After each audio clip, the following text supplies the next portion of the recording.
સુરત જિલ્લા પંચાયતમાં ઝી 24 કલાકનું રિયાલિટી ચેક સામે આવ્યું છે, જ્યાં ઝી 24 કલાકની ટીમે ઓફિસમાં કર્મચારીઓની ગેરહાજરીનો પર્દાફાશ કર્યો છે। દ્રશ્યો આપને પણ બતાવીશું, જ્યાં કચેરી ખાલી, માત્ર એક કર્મચારી હાજર જોવા મળ્યો। અધિકારીઓની ઓફિસમાં લાઇટ અને પંખા પણ ચાલુ જોવા મળ્યા। સમયસર ન આવતા કર્મચારીઓ પર તવાઈની તૈયારી શરૂ કરી દેવામાં આવી છે। લોક સેવામાં વિલંબના આક્ષેપો વચ્ચે હાજરીની ચકાસણી કરવામાં આવી છે। લેટ આવતા કર્મચારીઓમાં દોડધામ છે। સરકારી કર્મચારીઓ મોડા આવતા હોવાની ફરિયાદો બાદ આ કાર્યવાહી કરવામાં આવી રહી છે।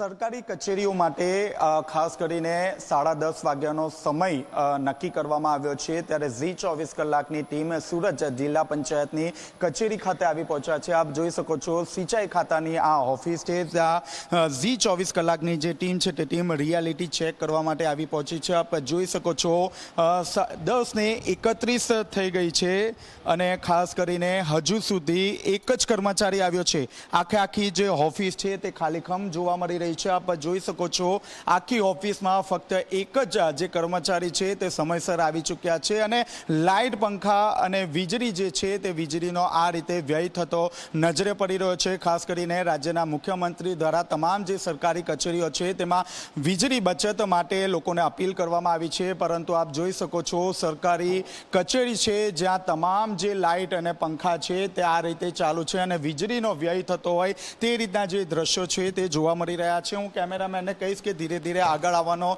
અહીં આગળ આવે। આપ જોઈ શકો છો, જુનિયર ક્લાર્ક, BN પંચાલ, હિસાબની સહિતની તમામ જે અધિકારીઓ છે તે અધિકારીઓની ઓફિસ ખાલીખમ છે। 10:30 વાગ્યાનો સમય તમામ લોકો માટે નક્કી કરવામાં આવ્યો છે। લોકો સમયસર પોતાના પ્રશ્નો લઈને અહીં આવતા હોય છે, પરંતુ અધિકારીની ગેરહાજરીમાં તમામ જે લોકો છે તેમને કલાકો સુધી ઓફિસમાં બેસવાનો વારો આવતો હોય છે। આપ જોઈ શકો છો, PBB શાખાના મદદનીશ ઇજનેર HR મોરી જેમની ઓફિસ છે, આ ઓફિસ પણ ખાલીખમ છે અને સૌથી મહત્વની વાત છે કે તેમની ઓફિસમાં પણ લાઇટ, પંખા ચાલુ છે, એટલે કે આપ જોઈ શકો છો વીજળીનો ક્યાંક ને ક્યાંક જે વ્યય છે તે વ્યય અહીં જોવા મળી રહ્યો છે। આપ જોઈ શકો છો, જે મુખ્ય જે કાર્યપાલક ઇજનેરની ઓફિસ છે, DR પટેલિયા ઓફિસ છે અને ખાસ કરીને આપ એમની ઓફિસ પણ જોઈ રહ્યા છો। સાહેબે બે પંખા અહીં લગાવ્યા છે। સાહેબ આવે તે પહેલાં જ આપ જોઈ શકો છો જે પંખા છે તે પંખા પણ ચાલુ હાલતમાં અહીં જોવા મળી રહ્યા છે। હજી સુધી માત્ર એક જ કર્મચારી આખી ઓફિસમાં આવ્યો છે।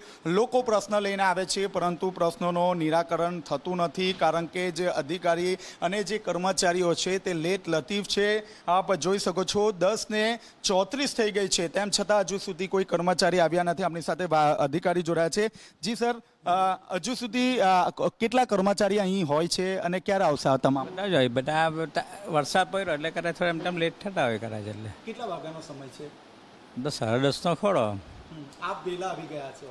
દૂરથી એટલે વરસાદ લીધે હું આવી જવા આ ટાઈમે આવી જાઉં, હું 10:15 આવી જતો છું। એટલે બધા ક્યાં ગયા? 10:30 બધા આવે એટલે પંખા અને લાઇટ પણ તમામ એમાં શું છે, આ જે વાળવા ખરા ને એ ચાલુ કરી દે, પછી બંધ નથી કરતા। એ લોકોને સૂચના મળે કે તમે પોટો મારી દેવો એટલે બંધ કરી દેવાનું। હવે શું કહેવાય, મુખ્યમંત્રી અપીલ કરી રહ્યા છે વીજળી બચાવો। હવે તે શું કરીએ, હવે અમારું છે કંઈ થાય નહીં। હવે આ તો બધું તો આપ જોઈ શકો છો, હાલમાં જે અધિકારી છે તે તો સમયસર આવી ગયા છે, પરંતુ જે અન્ય જે કર્મચારી અને જે અધિકારીઓ છે તે હજી પણ સમયસર પહોંચ્યા નથી। કેમેરામેન વિજય ભેસાણે સાથે ચેતન પટેલ, ઝી મીડિયા, સુરત।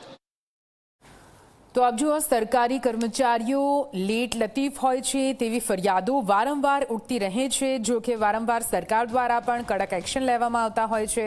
ટાઈમસર આવી જવા માટે પણ કહેવામાં આવ્યું છે। ડિજિટલ હાજરી પણ પૂરવામાં આવતી હોય છે, છતાં પણ આ પ્રકારની લાપરવાહી હજુ પણ યથાવત છે।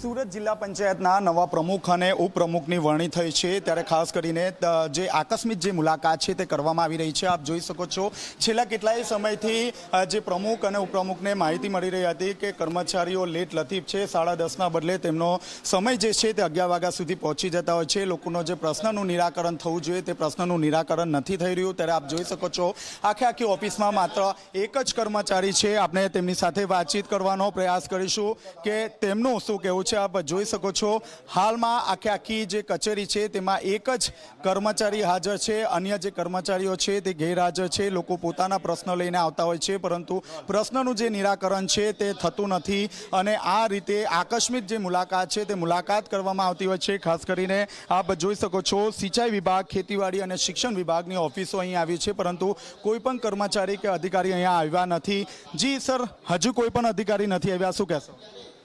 નહીં, આજે સુરત જિલ્લા પંચાયત મારે 10:30 વાગે આવવાનું થયું અને સિંચાઈ વિભાગ અને માં ઓચિંતી મુલાકાત લેવાનું થયું કામગીરીની સમીક્ષા કરવા માટે અને અધિકારીઓ સમયસર આવે છે કે શું છે જરા વિઝિટ માટે આવ્યા હતા અને 10:30નો સમય છે પણ અધિકારીઓ હજુ આવી રહ્યા છે. સર, કયા પ્રકારના કાર્યવાહી કરાશે? નહીં, કાર્યવાહીનો પ્રશ્ન નથી પરંતુ જે પ્રમાણે પ્રજાની સુખાકારી માટે જે સમયસર આવવું જોઈએ, સમયસર કામ થવું જોઈએ, શિસ્તનું પાલન થવું જોઈએ અને જે પોતપોતાની અધિકારીઓની જવાબદારી છે એ પોતાની જવાબદારી નિષ્ઠાપૂર્વક નિભાવે એના માટે ચોક્કસ અમે પ્રયત્ન કરીશું. લાઇટ અને પંખા ચાલુ છે, મુખ્યમંત્રી વીજળી બચાવવા માટે કહી રહ્યા છે. એ તો સવારનો સમય છે અને સફાઈ અને બધી કામગીરી હોય તો એ ચાલુ તો રહે ને. સર, શું કહેશો? કર્મચારીઓ હજુ નથી આવ્યા. આવી જશે, હમણાં આવી જશે. નહીં, એમને એમની જે જવાબદારીઓ છે એ જવાબદારી એ લોકો સુપેરે નિભાવે એના માટેની કડક સૂચના આપવામાં આવશે. નહીં, લાઇટ પંખા જો હમણાં આપ જોઈ રહ્યા છો સફાઈ કામગીરી ચાલે છે એટલા માટે નહીં ચાલે છે. તો આપ જોઈ શકો છો પ્રમુખ જે છે તે કહી રહ્યા છે કે કર્મચારીઓ આવશે અને તેમને ટકોર કરવામાં આવશે પરંતુ મહત્વની વાત છે કે આપ જોઈ શકો છો આખી ઓફિસ ખાલી છે. લાઇટ અને પંખા અહીં વ્યય થઈ રહ્યો છે. મુખ્યમંત્રી એક તરફ લોકોને અપીલ કરી રહ્યા છે ખાસ કરીને સરકારી કચેરીઓમાં કે લાઇટ પંખા બંધ રાખે પરંતુ અહીં લાઇટ પંખાનો વ્યય કરવામાં આવી રહ્યો છે. હજુ સુધી કોઈ પણ અધિકારી કે કર્મચારી સમયસર પહોંચ્યા નથી ત્યારે આકસ્મિક જે મુલાકાત છે જેને કારણે કચેરીમાં ભાગદોડનો માહોલ જોવા મળ્યો હતો. કેમેરામેન વિજય બેસાણી સાથે ચેતન પટેલ, ઝી મીડિયા, સુરત.